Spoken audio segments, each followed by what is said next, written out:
Ready to dive deep into the world of open source collaboration and create your own playground to experiment with cutting-edge projects? Today, we are going to learn how to clone a GitHub repository and create a local copy on your computer. Cloning downloads all the project's files, its entire commit history, and all its branches.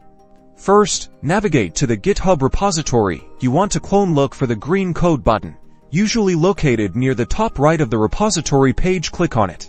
A drop-down menu will appear. Make sure the HTTPS tab is selected. You should see a URL. This is the repository URL we need. Copy this URL to your clipboard. Now, open your terminal or command prompt. Navigate to the directory where you want to save the cloned repository using the cd command. Then, type git clone, followed by a space, and paste the repository URL you copied earlier. Press enter. Git will now start cloning the repository to your local machine.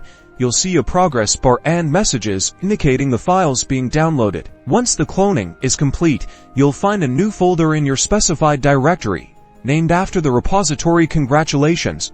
You have successfully cloned a GitHub repository.